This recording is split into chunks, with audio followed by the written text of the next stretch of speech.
Ano ba kasing pinaglalaban ko sa buhay? Bakit ko to ginagawa? Ba't ko pinapahirapan yung sarili ko? Wala. Gusto ko lang. Tsaka gumaganda kasi yung pakiramdam ko kapag tumatakbo ako pagkatapos. Pero while running ay nakakapagod.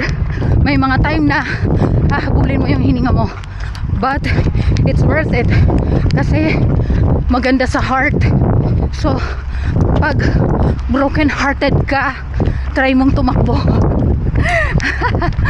Yon, joke lang. Ayun lang guys, subukan nyo. Nakakapagod, parang ayaw nyo na, pero worth it naman yung resulta. Tiyagain nyo lang, okay? Umulan pala kanina dito sa Israel, pero ngayon andyan na ulit si Haring Araw. Ay, indikasyon na malapit na ang winter. Ingat kayo guys, ako si John, caregiver na runner dito sa Israel. Bye!